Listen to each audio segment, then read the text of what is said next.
Good morning and happy Christmas. ഞാൻ എണീറ്റതേ ഉള്ളൂ കേട്ടോ.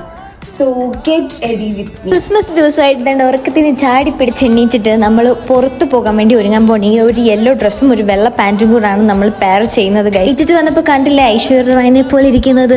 ഞാൻ ചുമ്മാ പറഞ്ഞല്ലേ, ഇച്ചിരി കൂടി പോയല്ലേ, കുഴപ്പമില്ല. നമ്മൾക്ക് ഇനി സൺസ്ക്രീൻ ഇടാം. സാധനം എൻ്റെ ഫേവറേറ്റ് സൺസ്ക്രീൻ ആണ് ഗൈസ്. പക്ഷെ സാധനം തീർന്നു പോയതുകൊണ്ട് അമ്മയ്ക്ക് കുത്തിയാണ് ഞാൻ എടുത്തത്. പിന്നെ എല്ലാം എടുത്തിട്ട് കുറച്ച് ബ്ലഷ് ഒക്കെ ഇട്ട് മൂക്കിൽ, ചീക്സിൽ, പിന്നെ കുറച്ച് ചുണ്ടിൽ ടിൻറ്റായിട്ട് ഇട്ടു. ഞാൻ പണ്ട് നീ ബ്ലഷ് എന്നൊക്കെ പറഞ്ഞു കഴിഞ്ഞാൽ ഞാൻ വിചാരിക്കുന്ന ഒറിജിനലായിട്ട് വരുന്ന സാധനമാണ്. ബ്ലഷിന്റെ ബി പോലും എനിക്ക് അറിയാൻ പാടില്ലായിരുന്നു. ഇപ്പോഴാണ് ഗൈസ് ബ്ലഷ് ഒക്കെ ഇട്ട് പഠിച്ചത്. എന്തായാലും അങ്ങനെ നമ്മൾ ആക്സസറൈസ് ചെയ്യാൻ വേണ്ടിയിട്ട് ഒരു വാച്ച് ചെയ്തിട്ടുണ്ട്. പിന്നെ ഒരു പാദസ്ത്രം ഇടുന്നുണ്ട്. ഇതാണ് ഞാൻ ഇടാൻ പോകുന്നത് ചെരുപ്പ്. അങ്ങനെ കഷ്ടപ്പെട്ട് ചാരി നിന്നും കിടന്നിരുന്നും ഒക്കെ സാധനം ഇട്ട് കഴിഞ്ഞിട്ട് തലമുടി ഇനി സെറ്റ് ആക്കണം. ഇന്നത്തെ വ്ലോഗ് നമ്മുടെ ചാനലിൽ വരുന്നുണ്ട്. എല്ലാവരും കയറി കാണുക, സപ്പോർട്ടൊക്കെ ചെയ്യണം. തലമുടി കാണുന്ന പോലെയല്ല ഗൈസ്. കണ്ടാൽ നമ്മൾ വിചാരിക്കും തല നിറയെ തലമുടി വന്നത്, പക്ഷെ അകത്തൊന്നും ഇല്ലെന്ന് എനിക്ക് മാത്രമല്ലേ അറിയത്തുള്ളൂ. അങ്ങനെ ഒരു പൊട്ടൊക്കെ കുത്തിയതാണ്ട് ഞാൻ പോവാട്ടോ.